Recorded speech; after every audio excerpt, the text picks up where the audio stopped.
सभापति महोदय, मोर पूज्य गुरुजी और गुरुमा और मोर छोट बड़ भाई और भौणी माने आज यही पवित्र साधारणतंत्र दिवस मते किछि कहबाकू सुजोग देथिबारु मु निजको धन्य मन करुछि। आज 26 जनवरी 2024 मसिया आज आम देश में 75तम साधारणतंत्र दिवस पालन करुछे।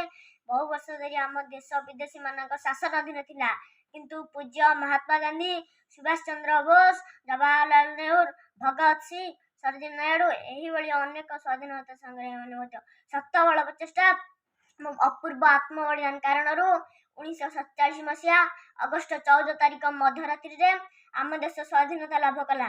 देश स्वाधीनता लाभ कला पर आम देश इंग्रेज मानकर प्रदत्त आईन कार्यकारी होता।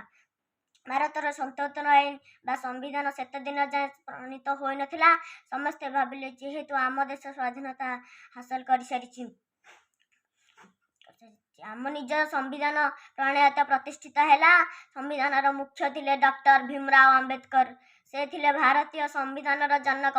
दीर्घ 2 वर्ष 11 मास 18 दिन पर आम देश आम आईन कारण प्रचलित है।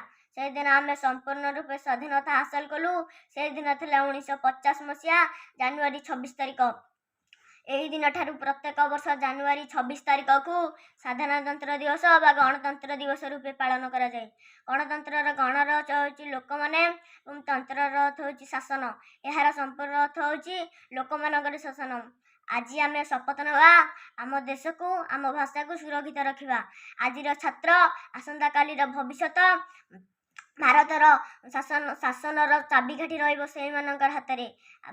मुझे कही मोर वक्तव्य शेष करुछि।